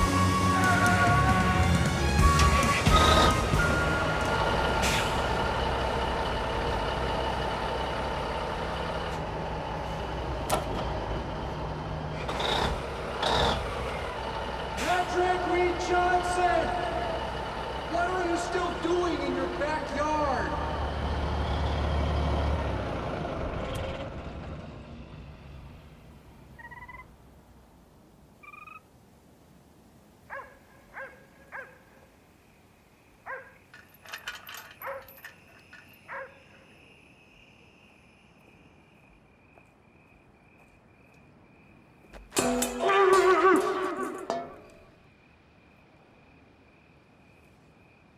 Where do you think you're going?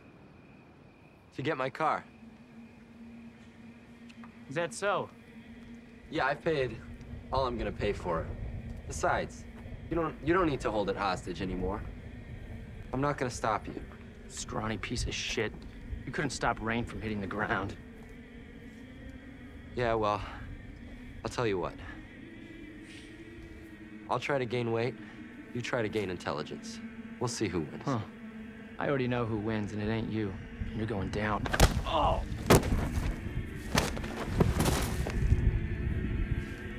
Get up. Jeez, Tony. Down, up. Make up your mind. I said get up! It's time someone kicked your ass. What's wrong? Don't you think you've done enough to me? What are you talking about? You knew that Linda was scared to go with me, and you played on it until you finally brought her down to your level. My level? Oh! What's my level? Huh? I work for a living. I don't expect the world owes me fame and fortune like you. You know, you think because you can direct little Super 8 movies, you can direct how people's lives are gonna turn out? I mean, come on. How are you gonna direct your way out of me dislocating your shoulder if I want to, huh? How are you gonna direct your way out of me shoving your face into the dirt so you choke to death if I want? Huh?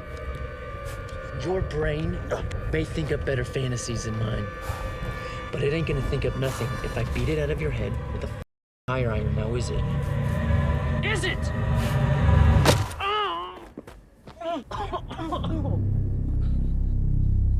Never fuck with a Kubrick fan. Oh, what?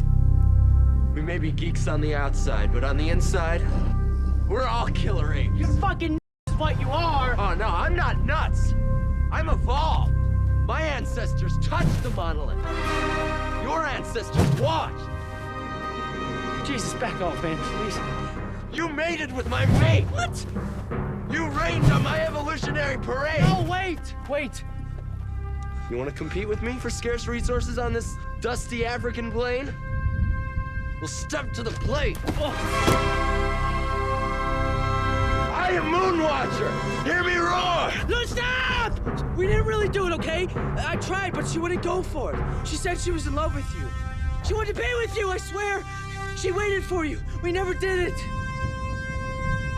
Then why would she tell me you did?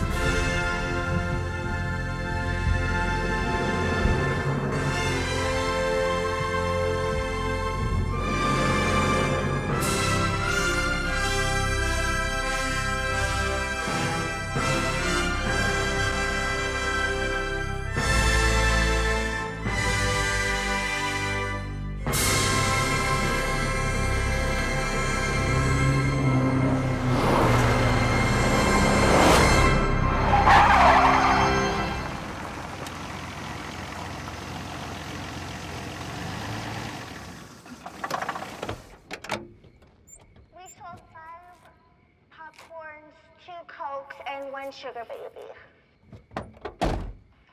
Is this film ever gonna stop showing here? Okay, bye.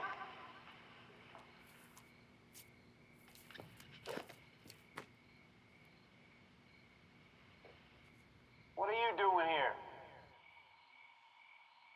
Why is that up there? Why is what up where?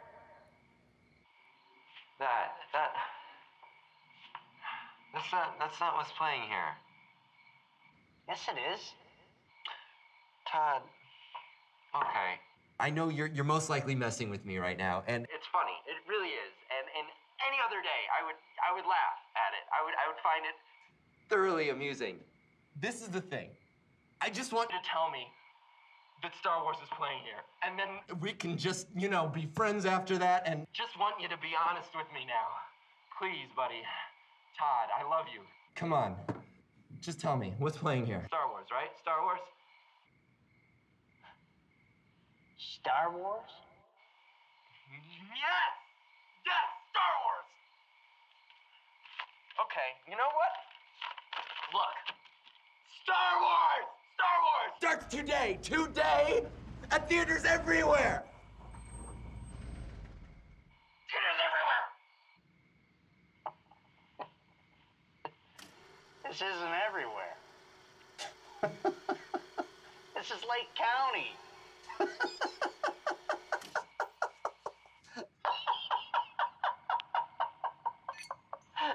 Everywhere. Todd. Todd. Oh, you're killing me. Todd. Todd.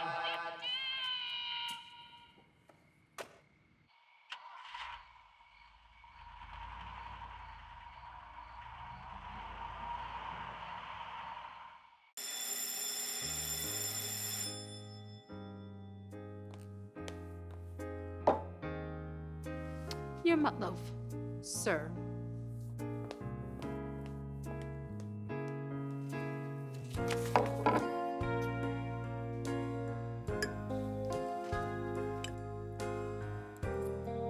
What are you doing here, Johnson? Eating Mutloaf? Huh.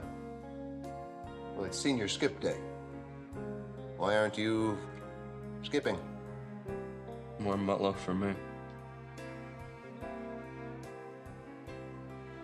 You're a weird kid, Johnson.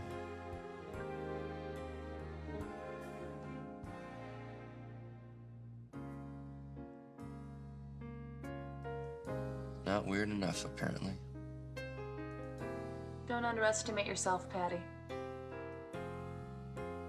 Let's go. Where? Someplace dark and quiet where I can take away your virginity.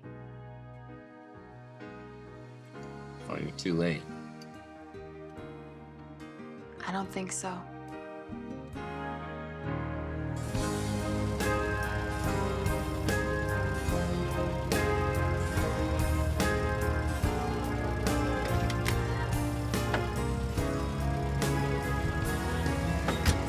The lobby cards are gone, and they've stolen all of the posters. They just picked the locks and ripped them right out of the cases. I was afraid they were going to take the film, so I put Eddie on guard outside the projection booth. Hey, hey! Balcony's closed!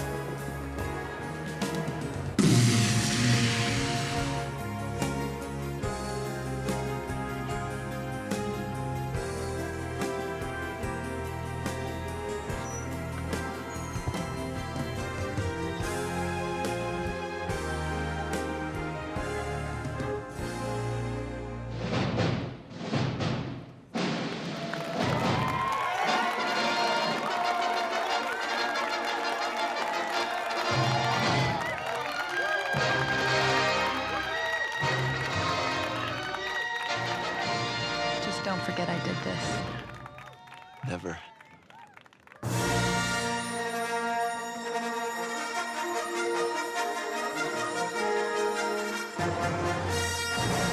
Bye, Patty.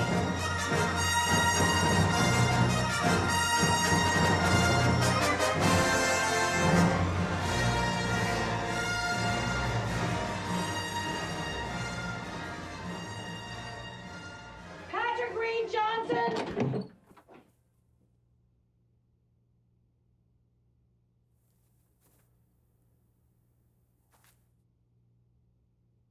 What happened?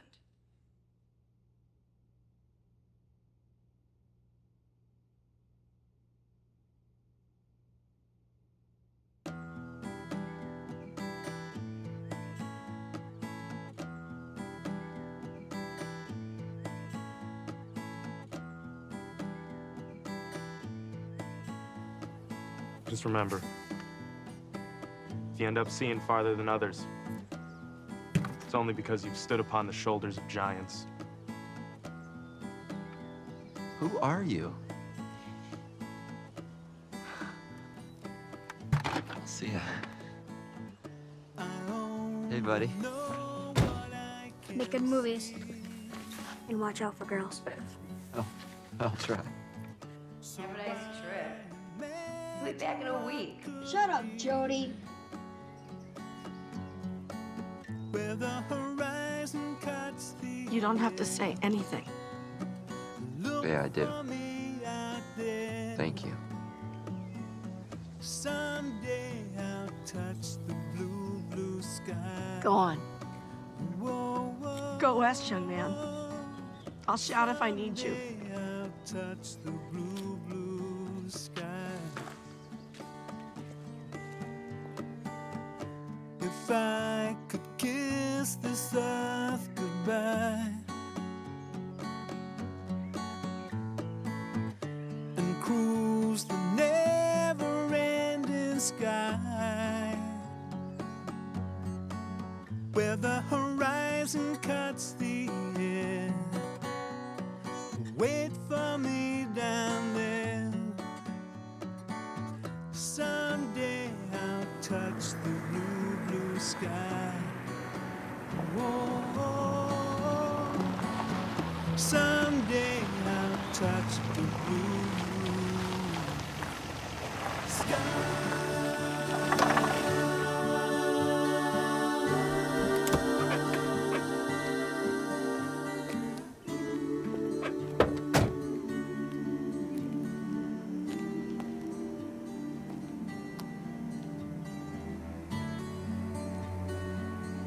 Hey!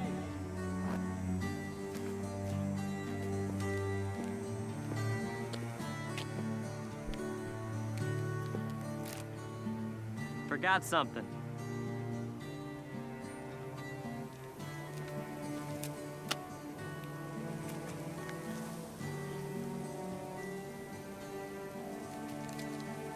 Why didn't you just give me this last week?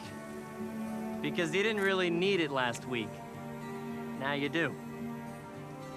Practicality, Pat. That's what I'm all about. I'll leave the fantasy stuff up to you, Mr. Hollywood. Hollywood's just my monolith. Might be a door, might be a wall. Won't know till I touch it. What the hell are you talking about? Forget it. Just don't come back as a giant baby floating over the earth.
Today's the day. That was what you always told me, find a way. You would say as you would hold me, get away from here. It's oh so clear you can't stay. Long ago, we were old enough to love but not to know. There were dreams we kept inside but didn't show. And now we don't know how to let go.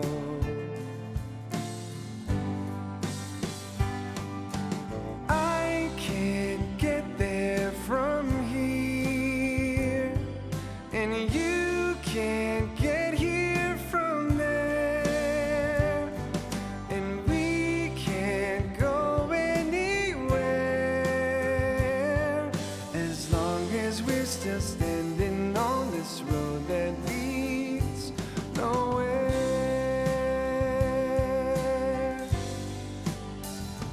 Touch the sky.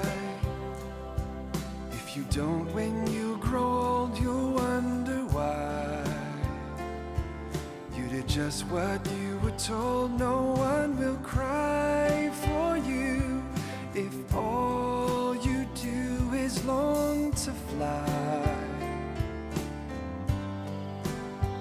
I can see our final curtain falling, let it be. Listen to the voices calling out to all who hear.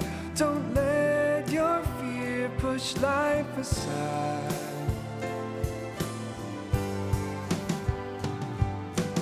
I can't get there from here, and you can't get here from there, and we can't go anywhere as long as we're still standing on this road that leads nowhere.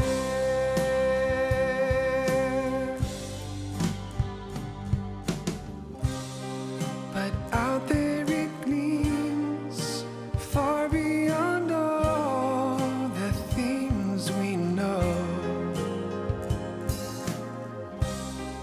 The world of our dreams calls